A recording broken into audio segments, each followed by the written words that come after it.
মিলছে না ইন্টারনেট পরিষেবা, আর তার জেরেই প্রায় বন্ধ ভারত বাংলাদেশ সীমান্ত বন্দর পেট্রাপোলে পণ্য আমদানি রপ্তানি। ফলে কয়েক কোটি টাকা ক্ষতির আশঙ্কা। সীমান্তে দাঁড়িয়ে হাজার হাজার পণ্যবাহী ট্রাক। ভারত বাংলাদেশের মধ্যে সম্পর্কের অবনতির কারণে পেট্রাপোল বন্দর দিয়ে বাণিজ্য কমতে শুরু করেছিল আগেই। তবে এবার যেন সেই আমদানি রপ্তানিও প্রায় থমকে যাওয়ার মুখে এই ঘটনায়। জানা গিয়েছে, গত 7 দিন ধরে বসে গিয়েছে শুল্ক দপ্তরের সার্ভার। ফলে ইন্টারনেট পরিষেবা ব্যাহত দেশের বৃহত্তম স্থলবন্দর উত্তর 24 পরগনার পেট্রাপোলে, যার ফলে বাংলাদেশে পণ্য রপ্তানি কার্যত বন্ধ হয়ে গিয়েছে।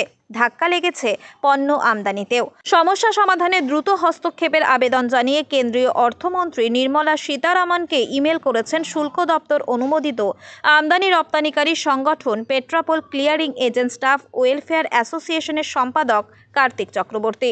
28 তারিখের পর থেকেই আজ অব্দি লিঙ্কের প্রবলেম চলছে। আমাদের কাস্টম অফিসাররা কিছু ট্যাব নিয়ে ওয়াইফাই এর মধ্যে দিয়ে কাজ করছে, কিন্তু দেখা যাচ্ছে বেশিরভাগ কাজ হল্ট হয়ে পড়ে আছে।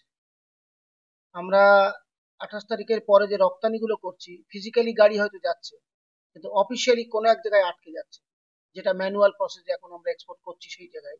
সেগুলোকে আপডেট করতে গেলে এই লিঙ্কের বিশেষ সাপোর্ট দরকার আছে।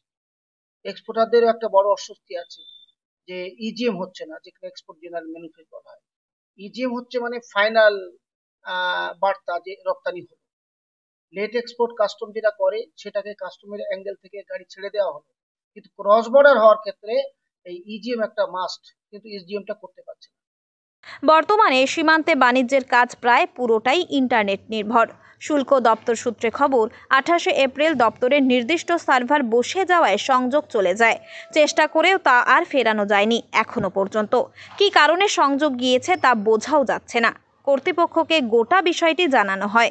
এরপর থেকে পরিস্থিতি সামাল দিতে ম্যানুয়ালি শুধু পচনশীল পণ্য ছাড়া আর কিছু রপ্তানি করা যাচ্ছে না বলেও জানা গিয়েছে। ট্যাবের মাধ্যমে কোনো রকমে তা করা হচ্ছে।